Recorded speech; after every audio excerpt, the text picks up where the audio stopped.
Welcome to Tech Tips. I'm Len Groom. Today we're talking about something that can be intimidating, and that's changing a tire on a dirt bike. But with a few tools and some know-how, it isn't so bad. Check this out. So once the tire is off the motorcycle, you're going to want to prop it up. In this case, we're using a bucket. The first thing you need to do is let the air out of the tire. So use a core removing tool and pull the valve core out. You'll want to remove the dust seal because eventually we will be removing the tube from the tire. Make sure that you loosen the rim lock. This needs to be loose in order to get the tire off. You can verify by pushing in on it that it is loose. A little bit of soapy water goes a long way in this project, and you want to use some soapy water as a lubricant around the edge of that tire. Now we talked about tools. You want to use your tire spoon to get that tire off the bead. You can see we're pressing down on the edge of the tire to break that bead free from the rim. Use the tire spoons to help along the way. Use your hands, push down around the outside of the tire, and that will unseat the bead. Now you need to flip the tire over, and we need to do the same thing on the other side. So once again, go ahead and use some lube, spray it on the edge.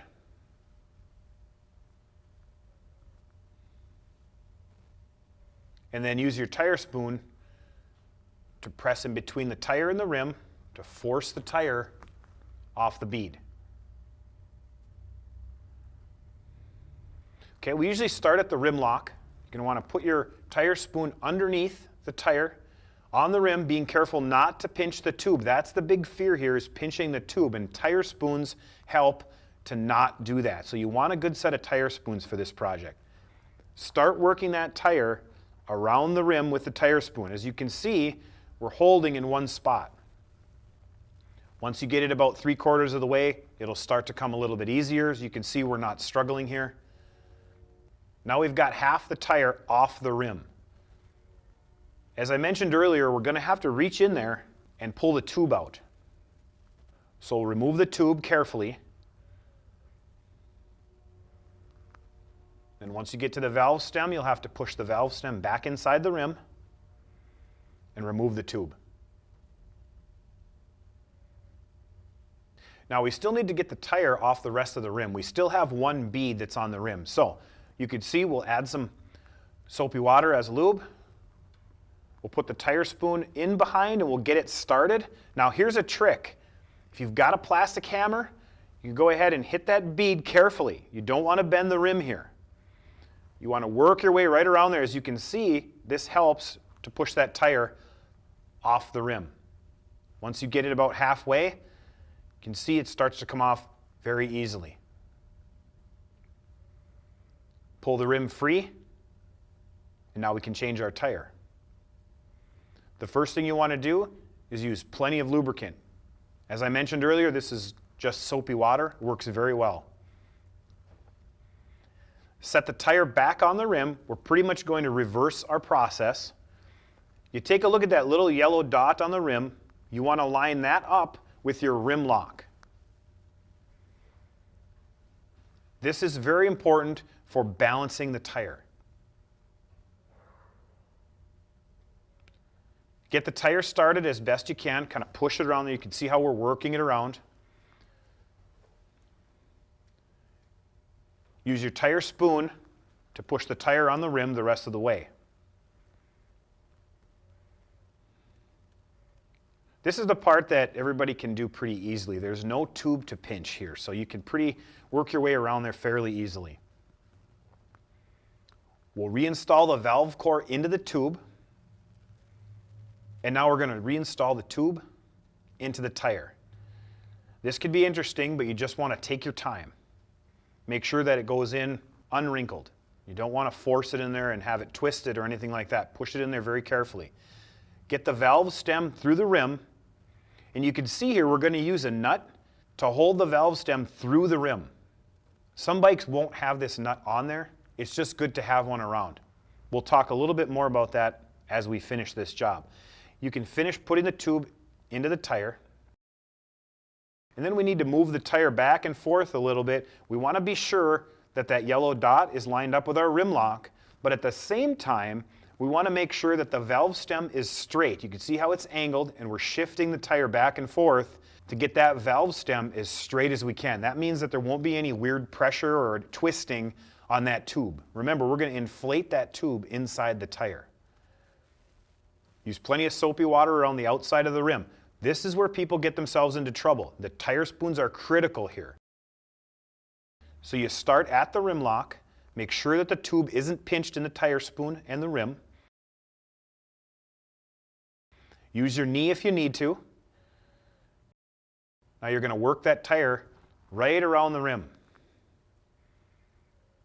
Now it'll go easy until about the halfway point, and then it starts to get difficult, and this is where you need to be very careful that you're not pinching that tube. So every bite you take with that tire spoon, be sure you don't have tube pinched in there.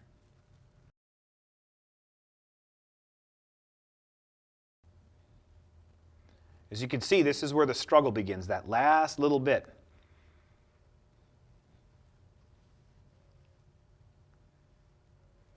Once you get it to that part right there, if you can't force it over with your hand,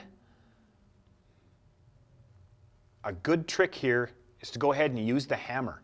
That ensures that we're not going to pinch the rim, and it gets that last little piece of tire on there. We won't have a pinched tube if we do this. At this point, you want to add just a little bit of air to the tube. Check your bead all the way around on both sides to be sure that there isn't any tube sticking through and that everything is aligned properly. We want to make sure that there isn't bubbles or air or something coming out of there. Now, one other critical thing is to be sure that the tube is in the tire properly. So what we're going to do here is we're going to remove the valve core, let the air out of the tube once again. You can see how that valve stem wants to retract back in. That'll let us know that it's empty. We're going to make sure that it's free, push back and forth on it. That tells us that it isn't pinched. We're going to press on that rim lock just a little bit to be sure that there's tube behind it. You wouldn't want to pinch the tube behind the rim lock. Once we're satisfied that nothing is pinched, we can go ahead and put the valve core back in.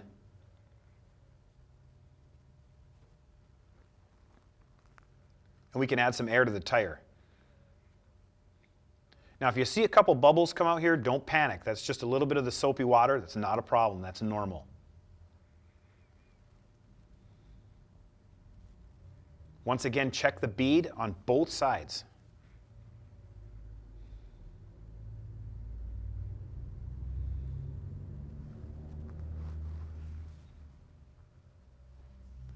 Check your tire pressure. You're going to want to look in your bike owner's manual for your tire pressure or check on the side of the tire. You're going to remove the nut since in this case, this rim and this tube combination did not use a nut. We were only using that dust seal, and that dust seal is critical. That keeps dirt and water from getting inside the tire. You're going to put your valve cap back on. You're going to tighten your rim lock down. This rim lock ensures that the tire stays on the rim in the event of a flat. And you're done. So there you have it. Not so intimidating after all. Thanks for watching. We'll see you next time.